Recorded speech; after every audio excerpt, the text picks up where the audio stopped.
Thanks for joining me, everybody. I just wanted to do a video tonight just on why do we stargaze? What's the impact of it?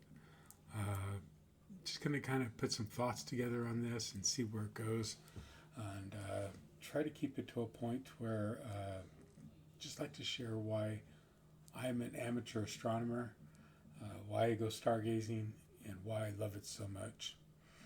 Uh, there's a lot of hobbies that somebody could pick up. See a lot of people here in Utah, a lot of ATVers, a lot of motocross, fly fishing's big, hiking's big. There's a lot of dance, there's a lot of music, just all kinds of things. A lot of outdoors. Of course, you got skiing, you got snowshoeing, which I do. Love to hike too. Used to fish. I haven't fished for a long time. There's hunting. There's just so many outdoor activities here. It's one of the great things about living in Utah the last 33 years is just really, it was a great place for me just because of my love of the outdoors. And I think that's the first thing that I love about stargazing, being an amateur astronomer. I would say, and we're going to break those apart. Let's start with being an amateur astronomer. I find the night sky fascinating. I find the objects in the night sky equally fascinating. It can be a nebula, a star forming region. It can be a planetary nebula, a star like our sun that's gone through its lifespan and is now basically a white dwarf, a crystallized diamond, so to speak, made of carbon, usually. It could be a supernova remnant, a massive star that's gone supernova and it's just spewed its guts out, and we get to see the marvelous remnants that they leave for a period of time, a short period of time in cosmic terms, as those elements go out to reseed new stars, new planetary systems, and are recycled by the universe. It could be a galaxy, several billion, hundreds of billions of stars in that galaxy, many with their own planetary systems. Could be the sun. I love to observe the nearest star to us, which is our sun, and to see the impact of the sun here on the Earth, be it from auroras or magnetic storms, or just to be able to see a solar eclipse. I've seen several of those. Those are just something that are just wonderful to see. The moon. I used to take the moon for granted. I don't anymore. The moon is one of the things I deeply love to observe. I love the contrast on the moon, love the details on the moon. I love, as I've shared many times, just to sketch the moon, to sketch the craters that are up there. Just totally beautiful, you know what I mean? I mean, how can you not love the moon and what's up there? Just gorgeous, just totally beautiful, just totally gorgeous. There is double stars. Most of the stars out there are binary stars. They're two stars in orbit around each other, and some of them are beautiful in color. And when you visually observe, it's very rare you get to see color, but many times if you see color, it's in double stars. There's really something up there for just about everybody, and there's enough up there to keep you going for a lifetime. I've been doing this I figured it out for 26 and a half years now. I hope I can go another 26 and a half years. That'd put me at 87. If I'm still around at 87, at least I hope I'm taking a 4-inch refractor out with a set of binoculars and I'm still able to look up at the night sky and enjoy it. I hope by then, whatever digital telescope I have, I'm able to use it and see the night sky. May not be heading to dark sight so much at that age, but I still hope I can continue to enjoy it. There's another aspect of being an amateur astronomer that I love, which is to get into the science behind it. I think sometimes science gets a bad rap lately. Science to me is an ever-evolving quest for knowledge. Knowledge for what we think. We form a hypothesis and then we try to gather evidence to support that hypothesis. And often our thoughts are wrong and the data shows that we have to go in a completely different direction. And some people find that that problem solving, but I find that liberating, because it means that we're open enough that as we gain new knowledge, that we're open enough to pursue that knowledge and to be able to change our paradigms. It keeps us open to things. It's one of the things I love about astronomy. There's so much to learn. Probably my favorite thing is the life cycle of stars. I've said that before.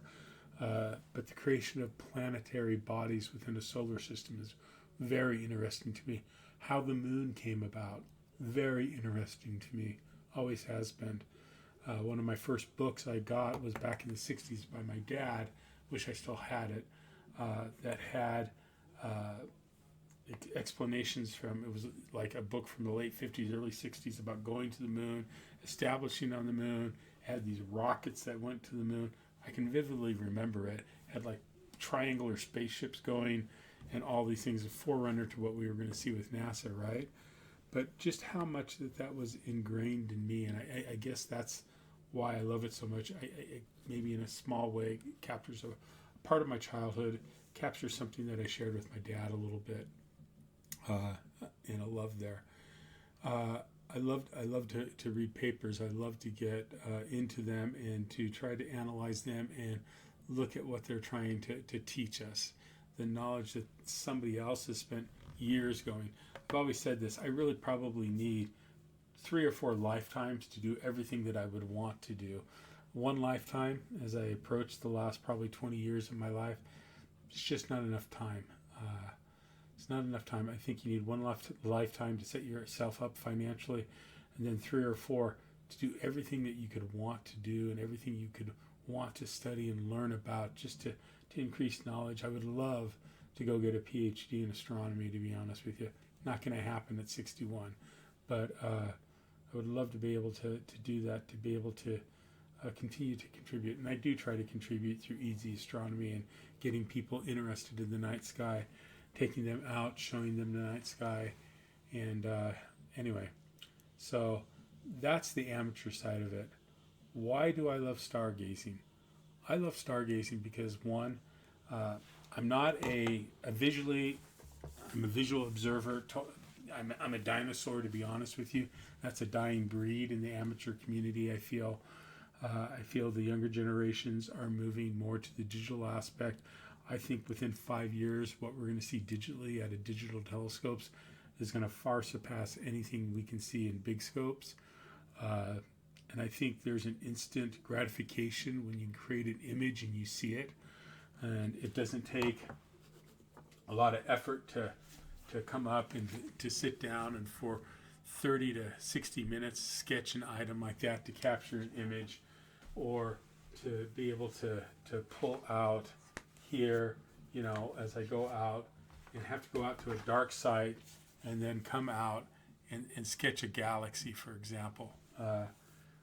That's how I capture, because I find enjoyment in that. That also appeases my artistic side, because that's another hobby I have, which is painting and drawing. But anyway, the stargazing aspect of it. There are a lot of people who image, and imaging is the wave of the future. I am more than willing to open up to that. There is something, though, about loading up my car with my equipment, driving for an hour. Now it's more like about an hour and 20 minutes to 2 hours to get to a dark site, set up. Usually now I'm going to be starting to camp over a couple days while I'm there. Set up the scope, know what I'm going to be going after that night, and have everything I need to keep everything charged over a day or two if I'm out there, 2-3 days. But there's a connection when you're out there, when you look up, and I guess for me it begins after everything is set up, after I've eaten dinner, and I'm just sitting there, and I'm fading out of the daylight, and twilight comes, the sun sets. I call that, and you're going to hear me often say that it's magic time. There's a stillness that comes over as the earth transitions from the daytime to the nighttime. Different animals fade off, go away. Different birds, even in the desert, there's birds out there. They fade off, and you start getting different evening birds that come out and nighttime birds that come out. I'll never forget one of my most favorite things was was in that magic time. I was with a friend. We were set up, and we were out just south of Vernon on the Wasatch Cache National Forest land, south of Vernon. And it was before they cut down all the junipers out there. And we called Owl's Roost. I actually, back over here, have a thing from my friend Jorge. And we called that site Owl's Roost. He actually made this drinking bottle with it. You can see FR006 and Owl's Roost there. The reason why we called it that, and the reason why I keep that on my astro shelf back here, is because as we were doing that, after we were set up, twilight had fallen. It was just probably about a good 15 minutes before we were ready to start observing, before real darkness had hit. We were in astronomical twilight. These two owls that were nesting in the juniper just across from us started flying around us, and they actually came in, and they were about as close to me several times as I am to the camera right here. It's about 2 to 3 feet. They came within about 3 feet of just circling our head. At that time, Harry Potter was really popular, and so I called it my Harry Potter moment. But my friend Jorge immortalized it because he was there with the water bottles engraved with the Owl's Roost, as we called it. Of course, Owl's Roost is no longer there because they took all the junipers down. The Forest Service did, unfortunately. Anyway, it's moments like that as you experience and make a connection with nature, and then as you begin to observe, everything else fades away. My ears are always attuned to what's going on around me, and if I hear something, I'll look. Usually coyotes. Once it was a badger. Badger came by about 2 a.m. when I was out there on Forest Road 006, and he looked at me. He was grubbing for stuff, digging stuff up. He was a good 30, 40 yards away. He just went about his business. He looked at me and growled at me a few times. I made sure I watched him until he went across the road and you could hear him, and then eventually he faded off. I went back to observing. But in that magic time, you transition. It's almost as if all the cares, all the worries that we carry every day dissipate and go away. There's a quiet, there's a stillness, just like now. And there's really no one to disturb you. I don't really like to talk a lot during that time. I like to sit and enjoy. I like to walk around and just look up. It is a magical time. And then we go through astronomical twilight and darkness comes. It's time to go to work. And but it's not a work, it's a love. Have my list, I know what I'm going after, and I begin going for it. Have my sketchbook out, I begin sketching. As you can see, I'll just start sketching what I'm seeing. And that's magical too. As I drop that down, let me grab that really quick. I don't want that sketch to get lost. It's a sketch of an open cluster in Andromeda. I'll just kind of show that with you here. Anyway, as I reach up and I see that, and as I see this, here's the thing. I see this open cluster, right? I sketched it. NGC 752 in Andromeda. That was on December 11th of 2025. Sketched that, okay? And I was out at Erickson Pass at the Corral site when I did that. And put that back in there, get back to that a little bit later. And it was just magical in the sense that here's this cluster with all these stars, right? Just showed it to you. And these stars are born from a molecular gas cloud, and they've thrown off that gas cloud and formed as stars. How many planetary bodies are around in those stars? Is there life in those stars? I'm going to do another post on that. Probably, at least microbe life is probably out there for sure. Believe there's probably other life out there, but like I said, I'll be doing a post on that. And I see that, and then I start looking at a galaxy. I look at this one, which I just posted on NGC 157, the mixed bar in Cetus, right? It's a mixed bar galaxy here in Cetus, and if you think about it, that galaxy has over 200 billion stars in it. Many of those stars are large stars that are going to go supernova. Many of them are going to become white dwarfs like our sun will. But there's planetary systems around them, and those planets have formed as a result of the star forming itself. And it's been around for 8, 9 billion years. Some have been around 200 million years. Far longer than I've been around. They'll be around a lot longer after my body's gone and my bones are dust and nobody remembers who Jay Eads is, right? And that's humbling.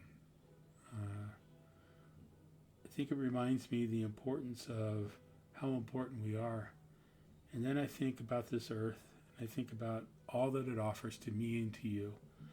And that was said, astronaut Glover said this, Victor Glover, we each do matter. We each have a role to play here with our families, our friends, our loved ones, those we make personal connections with. And I think in life, that's what astronomy does for me. It reminds me of the importance of, yes, sometimes it's kind of a solitary hobby. Sometimes I always try to go out with Shane. I love Shane. He's such a good friend and a true friend. And just love being out there. And even though when we're both working at the scopes and looking and sometimes sharing views and talking, and then sometimes just doing our own observing, yeah, you're there. But what that reminds me of when I'm looking up is how important my wife is to me, how important my adult kids are, my grandkids, how important the few friends I have are, how important people are, how important me and you are, how important this earth is to make sure that we're good stewards of it. It doesn't mean that we have to not use the resources we have, but I think we need to be wise. I think we have to be wise with the resources we pull. I think we have to make sure there's places to go to have solitude, to reach out, whether that's hiking, whether that's photography, whether it's ATVing, whether it's motocross bike riding, whatever it is, fishing. There needs to be those spots that we get away from the grind of everyday life and we get to reconnect with a different side of ourselves, a side that reminds us that there's more to life and there's more than just me here. It's more about what I'm going to leave, the legacy for my grandchildren, my great-grandchildren. They're not even around yet, right? But what's that legacy going to be? What am I going to leave this earth? I hope I leave it a little bit better than when I was born into it, 61 years ago next Monday. Stargazing does that for me. I love sketching. Sketching helps me to capture it, but what it really does is I can pull up a sketch, any sketch. I can pull up this one right here. This is a sketch of, and I can read my notes. It's a supernova remnant, Pony Express. It was at 8 o'clock to 9:15. Was using an O3 filter. This was Icy 411 in Ariga, and this is how it appeared that night to me. Very faint. Maybe you can see that. Maybe you can't there. But I remember looking at that. I remember capturing that. And that evening it was cold. It was bitterly cold. January 14th, 2026. Out at the Pony Express Road, Lookout West. Had an SQM of 2169. And great transparency. But it was bitter cold that night. I actually believe I got I got frost nip on my fingertips, and it's made them a little sensitive since then to cold. I can't just keep my fingers out like I used to want to keep out.